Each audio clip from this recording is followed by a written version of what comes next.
देखिए, जीत हार की बात तो छोड़ दीजिए। अब तो बात कीजिए कि डेमोक्रेसी खतरे में है। जो हालात हरियाणा के बाद में महाराष्ट्र में बने हैं, महाराष्ट्र में जो बने थे ना, वही हालात यहाँ बने हैं। एक तरफा जीत सब पार्टियां साफ ही हो रही है। और जिस रूप में ये धनबल का प्रयोग करते हैं ना, आप हम कल्पना नहीं कर सकते हैं कितने उम्मीदवारों को पैसे देते हैं, कितने पैसे बांटते हैं। कल्पना के बाहर की बात है, कल्पना के बाहर की बात है। और जिस प्रकार चुनाव आयोग इनका साथ दे रहा है, मूक दर्शक है। वोट चोरी की बात जो की, वोट चोरी का मतलब क्या? वोट चोरी का मतलब खाली लिस्टों में गड़बड़ नहीं है। अगर आप निष्पक्ष चुनाव नहीं करवाते हो, वो भी वोट चोरी है। रिगिंग होती है, आप चुप रहते हो, वो भी वोट चोरी है। कहने का मतलब, जो अगर चुनाव निष्पक्ष करवाने में सक्षम नहीं है इलेक्शन कमीशन, वो वोट चोरी है। भाई, आप चुनाव आयोग का मतलब ही निष्पक्ष चुनाव हो, जीते हारे कोई भी हारे। उसकी बजाय अगर मान लो एक व्यवहार के अंदर भी एक पक्ष लोगे, आप एक सत्ता पक्ष का लोगे, तो वो भी वोट चोरी है। तो मेरी दृष्टि में वोट चोरी का मतलब, आप बेईमानी से चुनाव जितवा रहे हो किसी एक पार्टी को। नंबर एक, जो धनबल का प्रयोग के लोग कर रहे हैं, धनबल का, वो तो कमाल के कर रहे हैं। तो डेमोक्रेसी कैसे रहेगी? चुनाव आयोग के रवैया ये हो। सुप्रीम कोर्ट में एफआईआर चल रही है। आप सुप्रीम कोर्ट की बात नहीं मानोगे? आपने एफआईआर शुरू कर दी कई राज्यों में।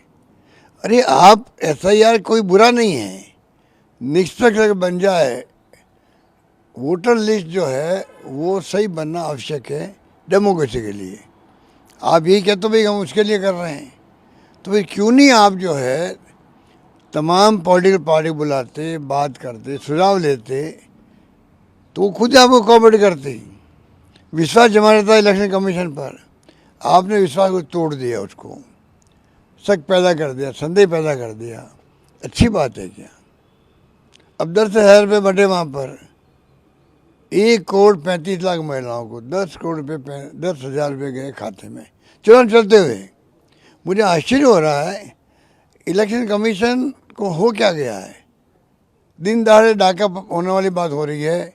चुनाव के कैंपेन शुरू हो गया, चुनाव की पोलिंग हो रही है, उसके एक दिन पहले, 2 दिन पहले तक भी आप पैसे बांट रहे हो, पेंशन दे रहे हो बुजुर्गों को, दिव्यांगों को, और महिलाओं को, क्या कहते हैं, एकल नारी को। ठीक है। और सबसे बड़ी विधवाओं को भी। राजस्थान में क्या हुआ था? चुनाव शुरू होते ही सब पेंशन मिलना बंद। ये तो उदाहरण के सामने है। पूरा देश देखेगा, पूरे देश की जानकारी मिलेगी। राजस्थान में क्या, बाकी राज्यों में पता नहीं। राजस्थान के अंदर हमारे यहाँ पर जैसे ही चुनाव डिक्लेयर हुए, कोड ऑफ कंडक्ट लागू हुआ, हम मोबाइल बांट रहे थे 1,40,00,000 महिलाओं को। और स्कीम पहले की थी हमारी, बजट की घोषणा थी, तब भी उसने रोक दिया। 34,00,000 हम बांट पाए। वहाँ क्या हो रहा है बिहार के अंदर? आप कहते हो तो पहले की घोषणा थी, घोषणा पहले की थी, तो भाई चुनाव डिक्लेयर होते ही कम से कम रोक देते ना आप। अभी आपने अलाउ क्यों किया उनको? ये मेरा आरोप है इलेक्शन कमीशन पर कि जिस प्रकार का वो व्यवहार कर रहा है।